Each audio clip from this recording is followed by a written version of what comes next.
Hello বন্ধুরা, কেমন আছো তোমরা? রান্না কাবো কথা কিচেন থেকে চলে আসলাম। দেখো আজকে আমি টিকিয়া তৈরি করব। এই জন্য মাংসগুলোকে সুন্দরভাবে সিদ্ধ করে আদা রসুন বাটা তারপরে পেঁয়াজ বাটা দিয়ে সুন্দরভাবে সিদ্ধ করে দেখো এখানে কাবাবের আকারে করে গড়ে নিয়েছি এবং কাবাবের আকারে গড়ে নিয়ে এখানে ডিমের গোলার মধ্যে দিয়ে এখন আমি দেখো গরম তেলে একটা একটা করে ছেড়ে দিব।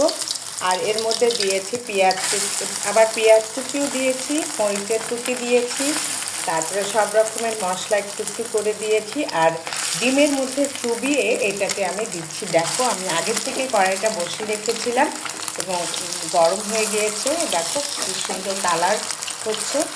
এবং ঠিক এইভাবে তোমরা ঘরে যদি টিকিয়া তৈরি করে খাও, দেখবে যে অত্যন্ত স্বাদ লাগছে। কারণ ঘরের জিনিস একটু তো তোমরা সব কিছু একটু যত্ন সহকারে করবে। বাইরেটা যে একেবারে যত্ন সহকারে হয় না তা না, কিন্তু ঘরের বলে কথা।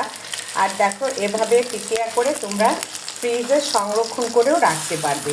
যদি কোনো সময় গেস্ট আসে আর তাড়াহুড়ো করে কী দিবে খেতে একটা চিন্তায় থেকে যায়, তখন এটা রেডি থাকলে তোমরা জাস্ট এইভাবে গরম করে ভাজাই থাকবে, তোমরা জাস্ট গরম করে দিবে। দেখো আমার এই টিকিয়াগুলি একদম পারফেক্ট লাল লাল আকার ধারণ করেছে। একটু পরে আমি একে করে দেখে তারপর উঠিয়ে নেব।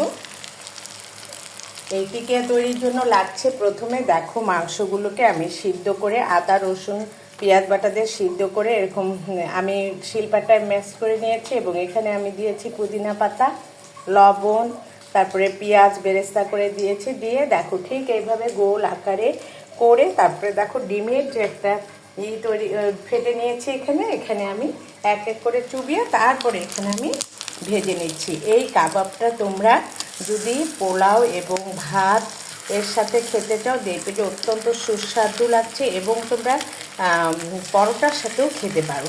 দেখো কি সুন্দর আকার লাল লাল হয়ে ধারণ করেছে, খুব সুন্দর এবং স্বাদটাও অনেক ভালো হবে। আশা করছি তোমরা ঘরে বানিয়ে আমাকে রিভিউ দেবো। বাই।